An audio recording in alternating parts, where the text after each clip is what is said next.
200 രൂപ ഞാൻ തരാം. പക്ഷെ നാളെ രാവിലെ തിരിച്ചു തരണം. എനിക്ക് കറണ്ട് ബില്ല് അടയ്ക്കാനുള്ള പൈസ അത്. ഇപ്പൊ നിങ്ങളുടെ വീട്ടിൽ കറണ്ട് ബില്ല് വന്നോ? ആ. ഇവിടെ ഇനി എപ്പോഴാണോ വരുന്നത്? എത്ര രൂപ? എത്ര രൂപ നിന്നെന്ന് എനിക്കറിയില്ല. ഒരുത്തൻ രാവിലെ വന്നിട്ട് ആ മീറ്ററിന്റെ അവിടെ വേട്ടാവളയും കൂട് കൂട്ടുന്ന നോക്കി എന്നിട്ട് ഏതാണ്ട് എഴുതി ബില്ലടിച്ച് തന്നു. ഇത് വേട്ടാവളിന്റെ കൂടിന്റെ വാടകയാണെന്നോ കറണ്ട് ബില്ലാന്നോ എനിക്ക് ഞാനേ കാപ്പി തരാം കുടിക്കാൻ. കാപ്പി കുടിച്ചാ ഗ്യാസ് വരുത്തില്ലോടി? കാപ്പി കുടിച്ചാൽ വരത്തില്ല, വിളിച്ച് ബുക്ക് ചെയ്യണം, എന്നാലേ ഇവിടെ കൊണ്ട് തരത്തുള്ളൂ. എന്തോന്ന് ഗ്യാസ്? ഓ, എന്നെക്കാളും നല്ലത് ബിഗ് കിട്ടല്ലേ ഇളക്കുക. കാപ്പി എടുത്തോണ്ട് വരാം. ഞാനിവിടെ വരട്ടില്ലേ അടുക്കളയിലോട്ട്? വേണ്ട വേണ്ട, അടുക്കള വരണ്ട. അടുക്കള വരുന്ന എന്തിനാണെന്നറിയോ? ഉണ്ടാക്കി വെച്ചെന്റെ അടപ്പ് തുറന്നു നോക്കൂ, എന്തുവാന്ന് അറിയാം. എന്നിട്ട് കൈ അതെ, ഈ സർഗമ കൊച്ചുണ്ടല്ലോ, ഈ നാട്ടിലെ ഏറ്റവും ഇതുപോലൊരു പാപം പിടിച്ച കൊച്ച്. എന്റെ ദൈവമേ, ഇവള് ഗുണം പിടിക്കല്ലേ. ഞാൻ ഇവിടെ വന്നത് ഇവിടെ കാപ്പി കൂച്ചാലൊന്നും അല്ല. ഇവിടെ കെട്ടിച്ചയച്ചു ഇവിടെ പുന്നാര മോള് 3-4 ദിവസം കൊണ്ട് ഇവിടെ വന്ന് നിൽക്കുക. അതെന്തിനാന്ന് ഈ സരസമയ്ക്കെന്ന് അറിയണം. എന്നിട്ട് ദാഹജലം ഞാൻ തൊണ്ടയ്ക്ക് നടക്കത്തുള്ളൂ. എത്ര ദിവസം കഴിക്കുന്നു പറയാൻ.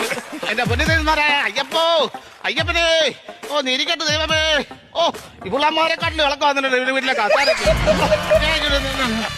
അയ്യോ അമ്മ ദൈവമേ, കാലിലെ നഖമൊക്കെ വളർന്ന് പൂന്താനി പോലെ ആയി. 200